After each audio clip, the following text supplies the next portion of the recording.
এই যে জমিদারের ছেলে, এতক্ষণে বাড়ি ফেরার সময় হলো? মুখ দেখে তো মনে হচ্ছে দুনিয়া জয় করে এলি। কি রে বাপ, কিছু ব্যবস্থা করতে পারলি? না মা, আমি জানতাম তোমার এই গুণধর ছেলে কিছুই করতে পারবে না। আমি তো চেষ্টা করছি। চেষ্টা? তোর এই চেষ্টা দিয়ে তো আমাদের সর্বনাশ হচ্ছে। চেষ্টা করে কি সংসার চলে? তুই জানিস পাড়ার লোক আমাদের কি চোখে দেখে? মেয়েটার বিয়ে দিতে পারছি না, এই নিয়ে সবাই হাসাহাসি করছে। মা, আমি কি করব? এতগুলো দাবি। চুপ! দাবি শুনে ভয় পাচ্ছিস? আরে পুরুষ হয়ে জন্মেছিস, একটু দায়িত্ব নিতে শেখ। তোর বোনের বিয়ের জন্য আমাদের মাথায় হেট হয়ে যাচ্ছে, গ্রামে মুখ দেখাতে পারছি না। আমি তোমাদের মাথায় হেড করতে চাইনি আব্বা। তোমরা আর কিছুদিন আমাকে সময় দাও। সময়? আমাদের হাতে আর সময় নেই, তোর উপরে আর ভরসা করা যাচ্ছে না। থাক, তোকে আর কিছু করতে হবে না। আমি দেখছি, দরকার হলে এই বাড়িটা কিছুদিনের জন্য বন্দুক রাখবো।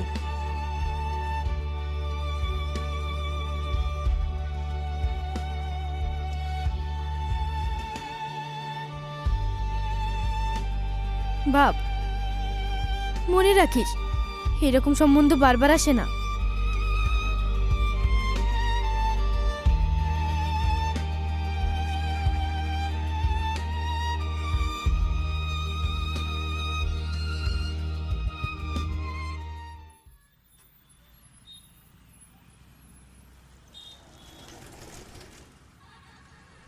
দাঁড়ান দাঁড়ান,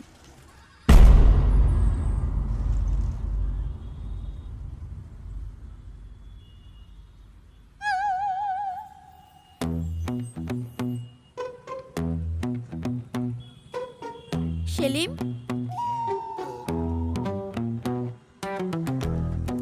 তুমি কি মনে করেছো এরকম উল্টো হয়ে দাঁড়িয়ে থাকবে আর আমি তোমাকে দেখে চিনতে পারবো না? আর তুমি আমাকে দেখে এরকম ভাবে লুকোচ্ছ কেন? কি বলছো? হ্যাঁ, আমি লুকাবো কেন? আসলে তুমি ভুল টাইমে চলে এসেছো। এতে কি? বাজার মানে প্র্যাকটিস করছি। বিয়ের পর তো আমাকেই সব বাজার ঘাট করতে হবে। বাহ, এখন বাজার করা শিখে গেছো, ভালোই তো। আচ্ছা চলো, টোটোতে ওঠো। কেন? তোমার সাথে আমার কিছু কথা আছে, চলো। আচ্ছা হয়েছে কি, ইয়েতে মাছ আছে, দেরি হয়ে গেলে নষ্ট হয়ে যাবে। তুমি যাও, পরে কথা বলে নেব। তাহলে এখানেই শোনো। বলো। আমি আর কত এটা সেটা দিয়ে বোঝাবো বলো তো? তুমি যদি একটা ভালো জব করো তাহলে আমি আব্বু মার সামনে তোমাকে নিয়ে দাঁড়াতে পারি। তুমি কি বোঝো না? তুই না, তুমি একটু বোঝার চেষ্টা করো। আসলে আমি তোমাকে বলতে পারছি না আমার বাড়ির পরিস্থিতি কি। কদিন পরেই তো আমাকে ছেলে পক্ষ দেখতে আসবে, তখন আমি কি করব বলো? আমি তোমাকে ছাড়া বাঁচবো না। এত টেনশন করার কিছুই নেই। তুমি আর কিছুদিন অ্যাডজাস্ট করো, সব ঠিক হয়ে যাবে।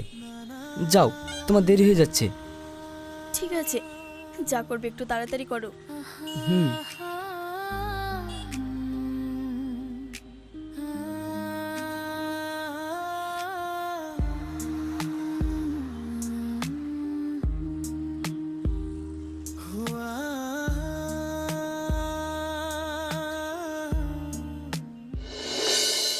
এই ছেলের কি প্রবলেম তোকে আজ বলতেই হবে। আব্বু, আমি এখন বিয়ে করতে চাইছি না। কেন বিয়ে করবি না? আব্বু প্লিজ, আমাকে আর কিছুদিন সময় দাও। এই একই কথা তুই গত 2 বছর থেকে বলে আসছিস, এখন আর তোর কোনো কথা শুনতে চাই না। আব্বু প্লিজ। দেখ, আমি তোকে ভালোবাসি, আদর করি, তার মানে এই না আমি তো সব দাবি মেনে নেব। তুই কেন এই ছেলেকে বিয়ে করবি না, কেন সময় চাচ্ছিস সেটা আমি ভালোভাবেই জানি। আমি বাবা হয়ে চাই না একটা বেকার ছেলের হাতে তুলে দিয়ে নিজের মেয়ের জীবনটা নষ্ট করে দিই। কথাটা মনে রাখিস।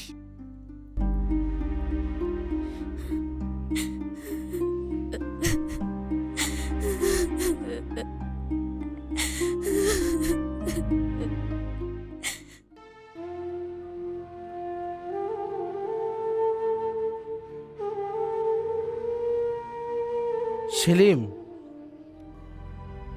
হ্যাঁ আব্বা বলো। এইভাবে আর কতদিন চলবে বল দেখি বাপ? আমি কি করব কিছুই বুঝতে পারছি না। আমার খুব ভয় হচ্ছে, এখনো পর্যন্ত সব টাকা জোগাড় করতে পারিনি। তুমি চিন্তা করো না, আমি চেষ্টা করছি। দেখ, রিনার বিয়ের কিছুদিন বাকি, আর এই অবস্থায় আমি একা পেরে উঠছি না। তা জানি, কিন্তু কিন্তু কি, তুই কিছুই করতে পারবি না তাই তো? না না, আমি তা বলিনি। যা ভালো হয় তাই কর। এত বড় একটা ছেলে সামান্য বাপের কাজে যদি সাহায্য করতো, তাহলে এমন দিন দেখতে হতো না।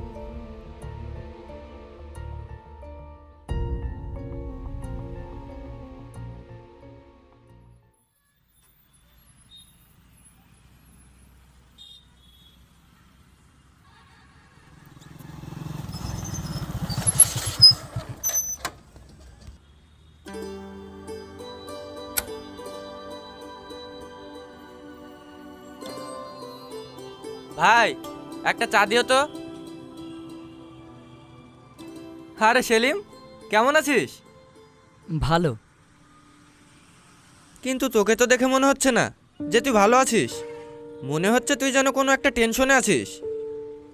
হ্যাঁ, বলছি তোর জানাশোনা কোনো লোক আছে যে আমাকে একটা কাজ দিতে পারবে? আছে, বাট তুই কি ওই কাজ করতে পারবি? এই মুহূর্তে আমি যে কোনো কাজ করতেই রাজি আছি, শুধু একটা কাজ হলেই হবে। আমার একটা পরিচিত কাকুর মোটরসাইকেলের গ্যারেজ আছে, সেখানে একটা লোক লাগবে। ঠিক আছে, তাহলে তুই ওইখানে একটু কথা বল না। আচ্ছা। সত্যি, যদি কাজটা হয়ে যায় আমার খুব উপকার হবে রে। বললাম তো, আমি তোর জন্য কাকুকে বুঝিয়ে বলবো যাতে তোকে কাজে নেয়। হুম।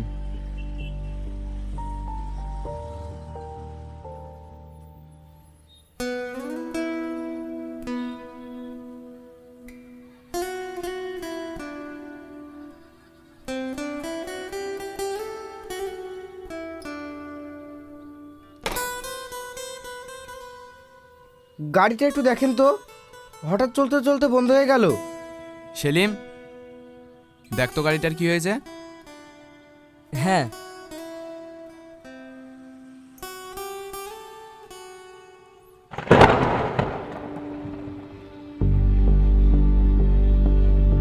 সেলিম, ভ্যাল ভ্যাল করে কি দেখছো? তাড়াতাড়ি দেখো। হ্যাঁ, কি হয়েছে বলুন। গাড়িটা হঠাৎ চলতে চলতে বন্ধ হয়ে গেল।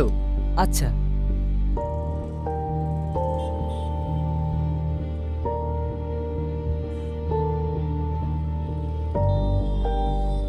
আব্বু, আমার পানি তেষ্টা পেয়েছে। আচ্ছা ঠিক আছে, আমি এক্ষুনি নিয়ে আসছি।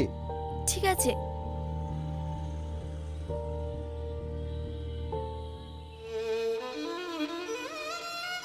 তুমি এখানে কাজ করছো? হ্যাঁ, কেন বলো তো? এবার আমি আব্বুকে কি বলবো বলো তো? দেখো, এখানে তো সব কথা বলা যায় না, কথাগুলো না হয় অন্য জায়গায় বলা হবে।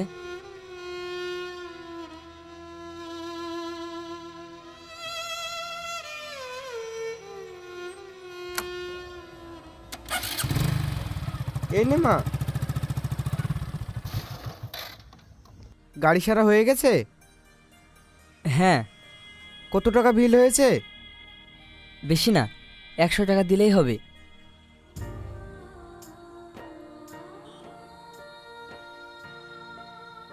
এই নাও।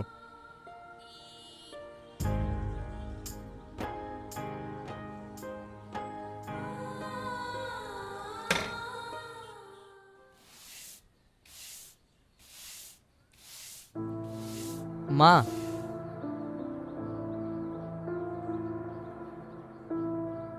এই নাও। টাকা? এত টাকা তুই কোথায় পেলি? কাজ করে এনেছি। কি কাজ? তা না জানাই ভালো, এই টাকাটা রাখো, পরে পারলে না হয় আরও দেবো। মা, ওখানে এত কিছু দিয়ে বিয়ে না দিলে হয় না? ওরকম ছেলে কি আর পাওয়া যাবে? পাওয়া যাবে না তো কি হয়েছে, তাই বলে সবাইকে নিঃস্ব করে তার বিয়ে করা যায় না। তুই ভেতরে যা, আমরা নিঃস্ব হলাম কি হলাম না সেটা দেখে তো লাভ নেই।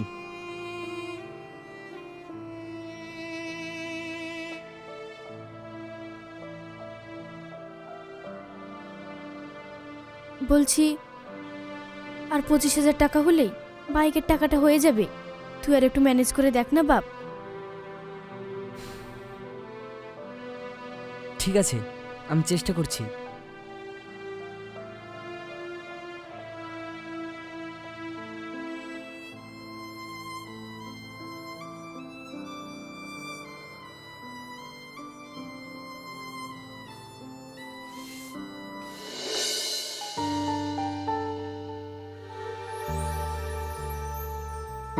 সেদিন যা দেখলাম সেটা কি সত্যি?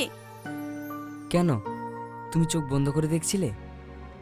একটা হাই এডুকেটেড ছেলে শেষে গ্যারেজে কাজ করছো?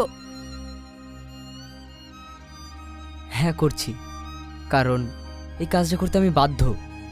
ওই কাজটা ছেড়ে একটু অন্য কিছু করো। কেন, ওতে তোমার জাত যাবে? যা যাবে না যাবে সেটা নয়, তবে আমার বাড়ি থেকে প্রেশার ক্রিয়েট করছে। কি বলবো বলো তো? যেটা সত্যি সেটাই বলবে। বলবো আমি যাকে পছন্দ করি বা বিয়ে করতে চাই সে গ্যারেজে কাজ করে?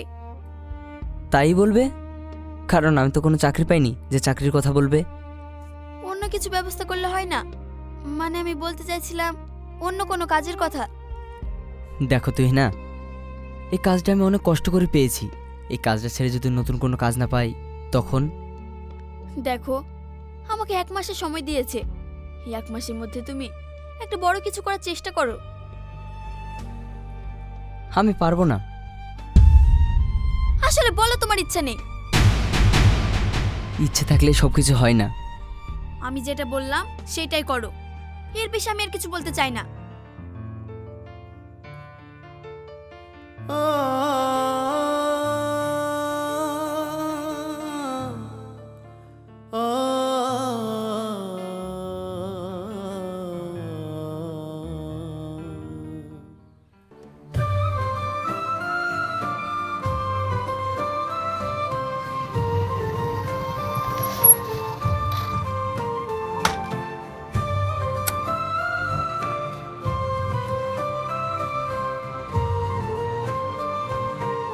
সেলিম, তাহলে কাজ কাম কেমন চলছে বল? ভালো চলছে। শুনলাম রিনার নাকি বিয়ে ঠিক হয়েছে। হ্যাঁ মতি, আমার একটা উপকার করবি? কি বল? আমাকে 25,000 টাকা ধার দিতে পারবি? 25,000 টাকা এই সময়? 2-4 দিন পর দিলে সমস্যা নেই। আচ্ছা ঠিক আছে, দেবো। তুই হিনার কি খবর? ওর বাড়িতে নাকি বিয়ের প্রেশার দিচ্ছে। তাহলে তুই কি ভাবছিস? কি আর ভাববো, মধ্যবিত্ত যেটা ভাবে। ছেড়ে দেবো ভাবছিস? আমি কি করব কিছুই বুঝতে পারছি না। আমাকে 1 মাস সময় দিয়েছে, নিজের পায়ে দাঁড়িয়ে ওকে বিয়ে করতে হবে। মধ্যবিত্ত ঘরের ছেলেদের এটাই সমস্যা। প্রেমিকরা নিজের পায়ে দাঁড়াতে দাঁড়াতে প্রেমিকার ছেলেমেয়েরা নিজের পায়ে দাঁড়িয়ে যায়। ঠিক আছে রে, আজ তাহলে গেলাম। আর হ্যাঁ, আমি ফোন করব, টাকাটা এসে নিয়ে যাস। আচ্ছা।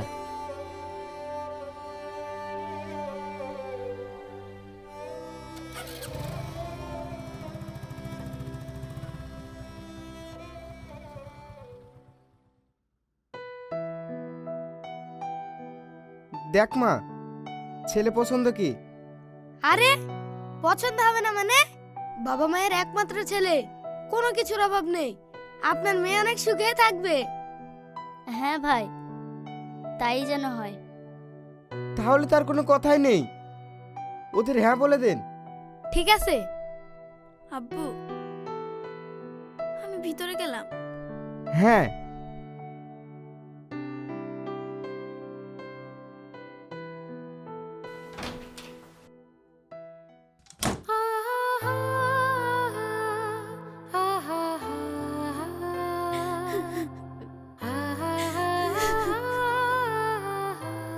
আছে, আপনারা বসে গল্প করুন, আমি একটু আসছি।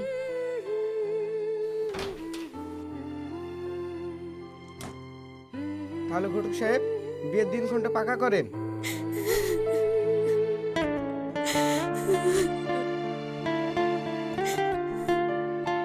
কি রে মা, তুই কাঁদছিস কেন? মা, এই বিয়েটা না করলে হয় না। মানে কি বলতে চাইছিস? আসলে মা, তুমি তো সবই জানো, আমি সেলিমকে খুব ভালোবাসি। থাক, হয়েছে, এ নিয়ে আর কোনো কথা নয়। আর তাছাড়াও ছেলেটা অনেক ভালো, আর আমরাও চাই তোর বিয়ে ওইখানেই হোক। আর হ্যাঁ, এই কথাগুলো যেন তোর আব্বুর কানে না যায়।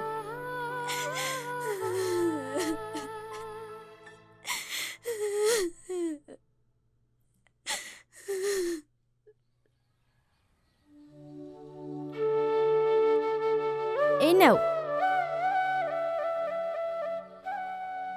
যাক, ভালোই হলো, অবশেষে মেয়েটার বিয়ে হয়ে গেল। কি বলো? হ্যাঁ, মেয়েটাকে নিয়ে চিন্তায় কত রাত ঠিক মতো ঘুমাতে পারিনি।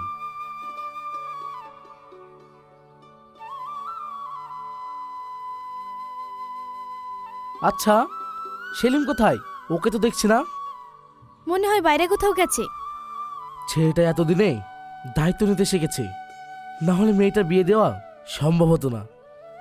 ছেলেটাকে কত কিনা বলেছি। হ্যাঁ, জানো, আমি কদিন থেকে লক্ষ্য করছি ছেলেটা খুব চিন্তায় পড়ে আছে। বোনের বিয়ে বলে কথা, একটু তো চিন্তার ভাঁজ পড়বেই। যাও, রান্না চাপাও, অনেক বেলা হয়ে গেছে। কিন্তু ছেলেটা তো এখনো বাড়ি ফিরেনি। ও তো আর ছোট নেই, ঠিক চলে আসবে। যাও। হুম।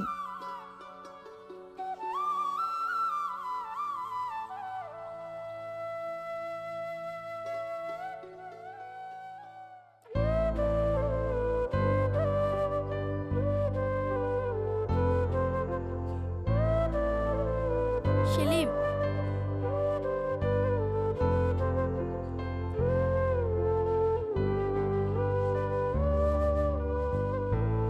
এই নাও, কি এটা? নিজেই খুলে দেখো।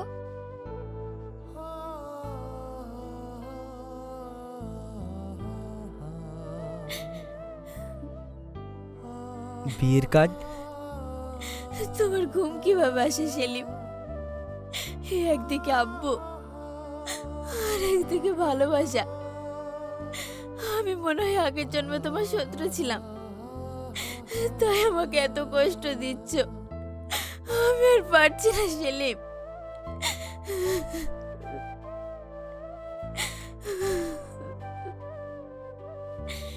চলো না আমরা পালিয়ে যাই। কতজনেই তো যাচ্ছে, গিয়ে সংসার করছে।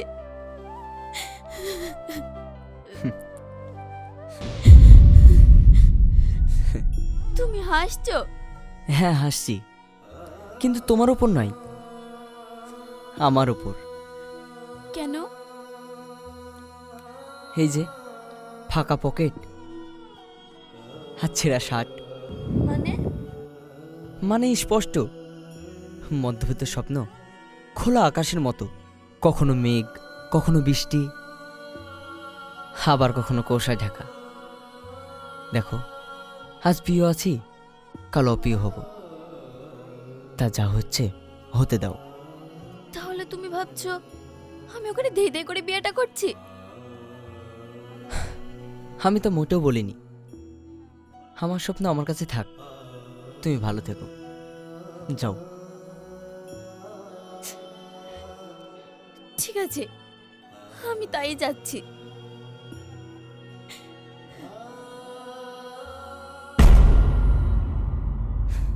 ভালোবাসা তো দুজনেরই সমান করেছিলাম, কিন্তু দিন শেষে জয় হলো ব্যাংক ব্যালেন্স আর সামাজিক মর্যাদা। পরিবারের জেদ আর আমার মধ্যবিত্ত জীবন, মাঝখান থেকে হারিয়ে গেল আমাদের সুন্দর একটা গল্প।